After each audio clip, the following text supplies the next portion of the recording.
안녕하세요. 제도권 주식 분석입니다. 자, 한 주의 시작을 제도권과 같이 하겠다는 약속을 지키고자 오늘 방송을 준비를 했습니다. 무엇보다도 중요한 건 좀 여유를 가져야 될 시기라는 거, 그리고 좀 느긋한 마음으로 시장을 바라봐야 된다는 거, 조급할 필요 전혀 없습니다.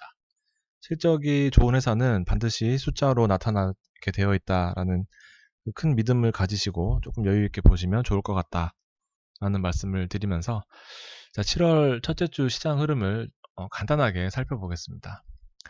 일단 세 마디로 정리를 해봤습니다. 지금 어쨌든 3,300 언저리에서 시장이 유지되는 상황에서 예상했던 대로 미국 시장이 이제 어느 정도 면역을 가지면서 계속해서 상승하는 모습을 보여주고 있습니다. 우리나라로서는 삼성전자와 그 하이닉스가 이끄는 전통적인 대형주 시장이었다면 지금은 큰 상승 흐름을 유지하면서 성장주에 주목할 시기다라고 말씀을 드렸었습니다. 주도주가 없다라는 부분이 저같이 이제 외국인향 이제 외국인향 그 대형주를 그동안 선호했던 투자자로서는 매우 힘든 시기가 예상이 됩니다. 그래서 저는 실적에 주목을 했고요. 2분기 실적이 이제 앞으로 발표가 될 텐데 3분기 전년 동기 대비 실적이 가장 중요한 포인트인데 전년 대비해서 상승 폭이 두드러지는 종목 두 가지 정도를 오늘 준비를 했고 어쨌든 상승 업종에 주목하자. 업종은 크게 가져갈 필요성은 분명히 있습니다. 그래서 정리를 하면 이제 실적이 가장 중요하다. 신고가가 속출하는 흐름 속에서 잘 올라타는 거. 오르는 종목이 더 오른다라고 보시는 게 맞는 것 같습니다. 그리고 경기 민감주 좀 어려운 내용이긴 한데 일단 경기 흐름을 타면서 좀 아무래도 이번 하반기에는 좀 큰 수익을 목표로 하기 때문에 경기 민감주 그리고 안정적으로 가져갈 수 있는 대신증권 같은 배당주까지 좀 챙겨두면 좋을 것 같습니다. 큰 이벤트를 보면 일단 7월 8일에는 FOMC 의사록이 있습니다. 지난 6월 달에 했던 FOMC 에서 무슨 내용이 있었는지 의사록을 공개하는 날이 7월 8일이고요.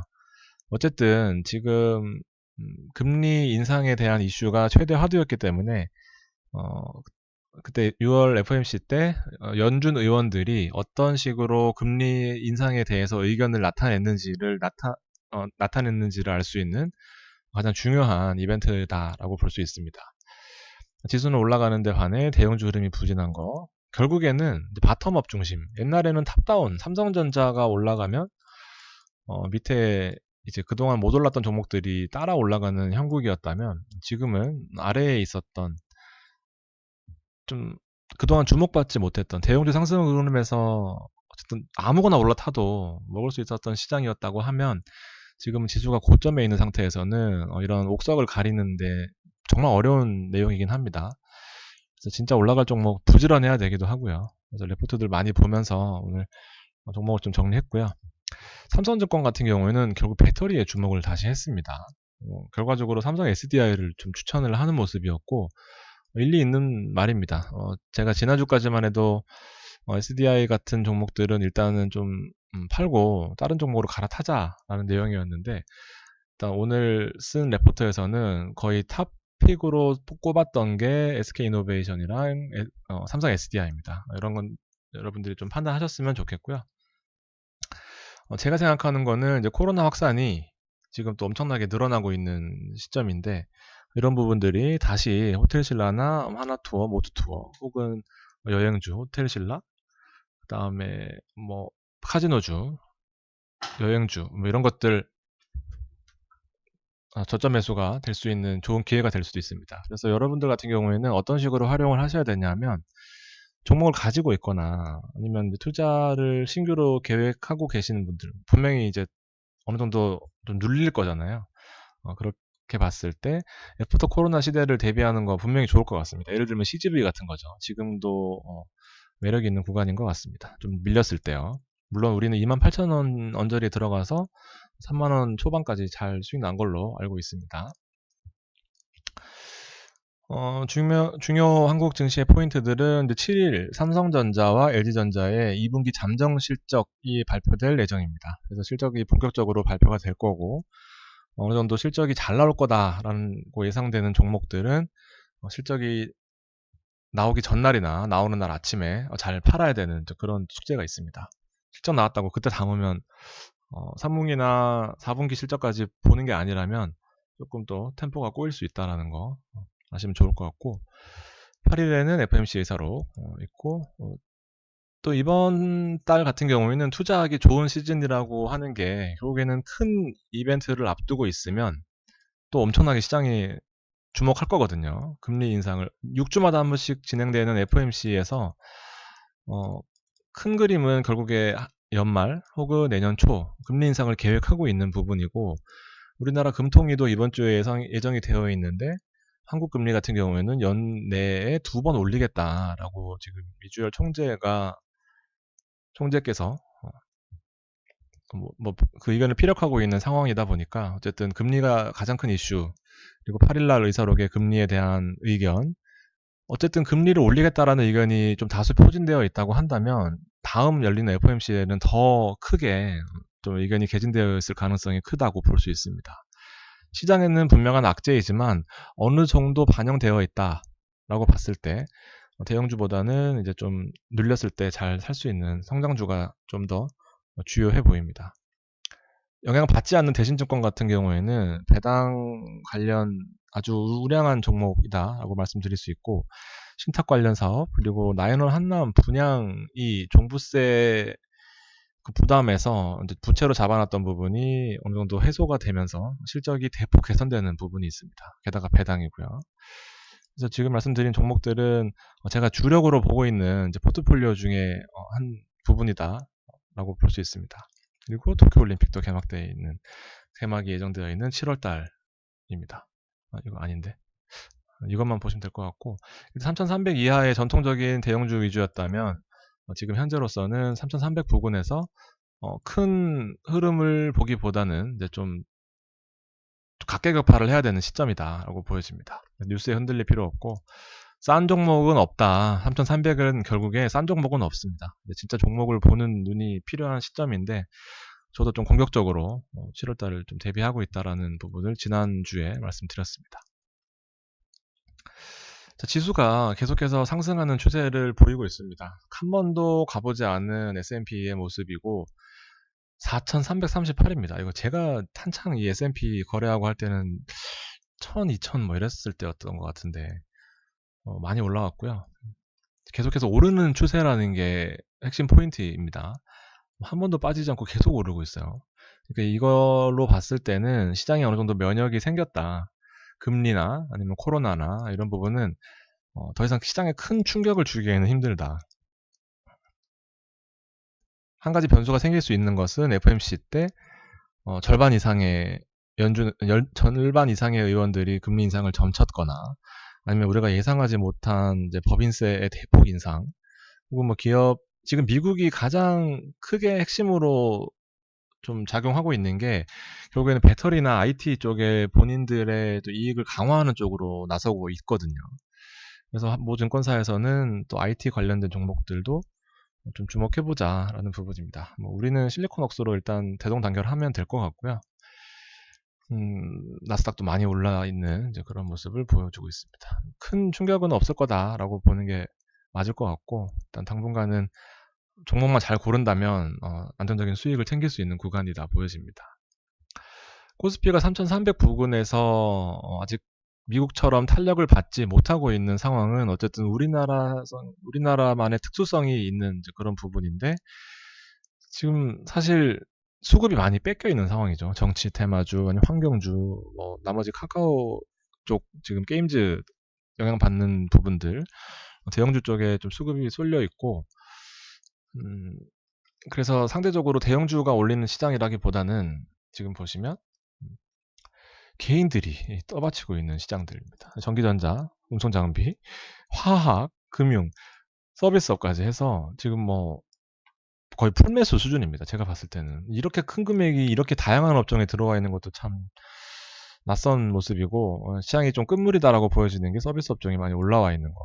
그 사이클, 전기전자 업종을 시작으로 화학주 갔다가 이제 서비스 업종 간다는 게 대형주 그 일반적인 사이클이라고 한다면 지금은 대중이 없습니다. 유통 쪽으로 튀었다가 철강 쪽으로 튀었다가 금융업 튀었다가 지금 금융이 밀리고 있는 게 또 좋은 찬스인 것 같은데 어쨌든 카카오뱅크 상장하면 저는 뭐 따상이든 따따상이든 일단 더 가져가려고 합니다. KB금융이나 신한지주가 전통적인 강자였다면 저도 뭐 거의 보합 혹은 약간 손실해서 손절하면서 일단 다음 타임을 기다리고 있는 이제 그런 상황입니다.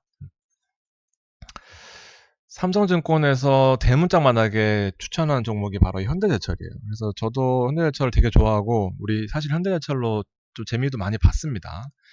포스코도 마찬가지고요. 현대제철이 63,000원 찍고 좀 밀려있는 상황에서 잘 팔았다라고 생각을 하고 있었는데 오늘 그 리포트로 인해서 저도 좀 시장을 살펴본 결과 차트에서 유의미한 부분을 좀 발견했어요.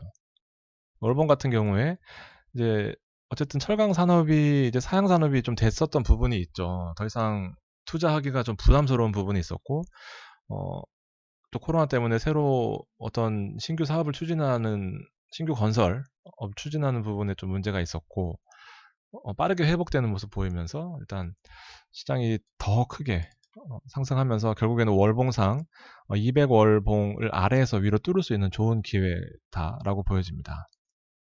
이 월봉은 다시 말해서 이제 추세선이라고 월봉이 아니라 200일선은 추세선이라고 볼 수 있는데 200일선을 깨냐 안 깨냐가 대형주를 가늠하는 아주 중요한 차트다라고 보여집니다.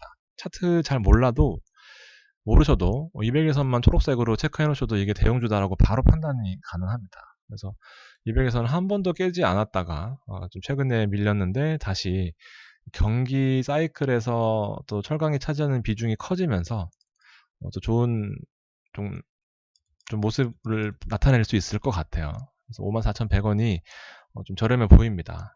왜냐하면 매출 상승도 뭐 두드러지는 부분도 있지만 영업이익이 정말 사상 초유의 영업이익을 나타낼 가능성이 매우 크다라고 세 군데 이상의 그 증권사 애널리스트들이 전망했기 때문에 여기에 표시가 되는 거고요. 어쨌든 이게 뭐 오차 범위가 어느 정도 있겠지만 일단 사상 최고치에 근접하는 이 영업이익을 보면 일단 이 주가 흐름이 지금 뭐 주가 흐름이 현재로서는 좀 매력이 있는 구간이다라고 보여집니다. 어쨌든 철강 쪽 지금 여러분들 많이 아시겠지만 뭐 마진이 옛날보다 엄청나게 상승했고 기본적으로 원래 하는 부분에 있어서도 플러스 6, 7만 원씩 뭐 단위는 잘 모르겠어요. 제가 톤당인지 뭐 무슨 킬로톤인지 뭐 여러 가지 있을 텐데 단위는 잘 모르겠지만 어, 어쨌든 공격적으로 계속해서 영업을 하는 부분도 있고 수익성이 많이 개선되면서 매출 상승은 뭐 눈에 띈다면 눈에 띄는 부분이 있지만 결국엔 영업이익으로 마진율 상승이 나타나는 부분이 있어서 펄을 7배 정도로 보고 있는 숫자입니다. 그래서 이 가격대가 매우 좀 메리트가 있을 것으로 보여집니다. 그래서 저도 상황 봐서 좀 현대제철을 다시 좀 진입하려고 하고 있습니다. 그리고 하나 더 말씀드리면 이제 HMM 제가 6월 29일 날 방송 복귀하면서 드렸던 종목인데 이 외국인들이 좀 관심을 가지고 있어요. 대형주, 전통적인 대형주를 매도하면서 샀던 종목은 결과적으로는 SK 바이오사이언스, 우리 SK 바이오팜 그리고 SK 또 보고 있었죠. 그래서 SK 관련주는 제가 하반기 때 주력으로 보는 종목이고 HMM 같은 경우에는 좀 비중을 많이 해서 3천만 원 이상 담았습니다. 그래서 HMM에 좀 달려준다면 좀 더 자신감 있게 7월달을 좀 마무리할 수 있을 것 같다 그런 생각이고요. 그래서 HMM 차트도 되게 괜찮아요. 지금 오르는 게 더 오른다. 효성 TNC 지금 뭐 거의 100만 원 육박하고 있습니다. 그래서 그런 것들 보면 일단 흐름을 탄 종목들이 어느 정도 이게 사실 뭐냐면 이제 코로나 이후에 가장 수혜받는 종목이잖아요. 근데 다시 한번 눌리고 있는 거 그리고 이제 좀 회복되면서 어쨌든 운송은 해야 되고 항공으로 할 건지 배로 할 건지 항공으로 해야 될 게 있고 배로 해야 될 것들도 있고 신규 수주도 있고 여러 분들이 시장에 반영되면서 결국에는 영업이익 상승으로 이끌어진다. 제가 10년 동안 하면서 느낀 거는 실적 개선되는 종목들을 했을 때는 이게 내가 못 버텨서 그렇지 버티면은 분명히 플러스 납니다. 이렇게 하는 게 아니라는 비결 중에 하나예요. 어떻게 이게 내 성적이 올라가는데 등수가 안 올라갈 수 있겠습니까? 보면은 결국에 영업이익 상승, 매출이 엄청나게 증가하는 부분, 영업이익이 흑자 전환했다라는 부분, 또 신규로 계속해서 배 좀 투입하면서 매출을 증진하는 모습, 여러 가지 항로를 뚫으면서 또 공격적인 영업을 하는 모습, 또 여러 가지 봤을 때, 제가 너무 종목을 좀 좋게 보는 부분이 없지 않아 있겠지만, 좀 더 세게 베팅을 해봤습니다. 아무튼 여러분들도 좀 공격적으로 상반기에 좀 벌어놓은 것들이 있다라고 한다면 일단 하반기에는 좀 믿고 같이 따라가 보셨으면 좋겠습니다. 일단은 아직까지 본격적으로 패를 까본 건 아니지만 자신감도 있는 상황이고 저는 좀 개인적으로 여유도 좀 있는 상황이고 그래서 또 이럴 때 또 결과가 좋았고요. 선순환이라고 하죠.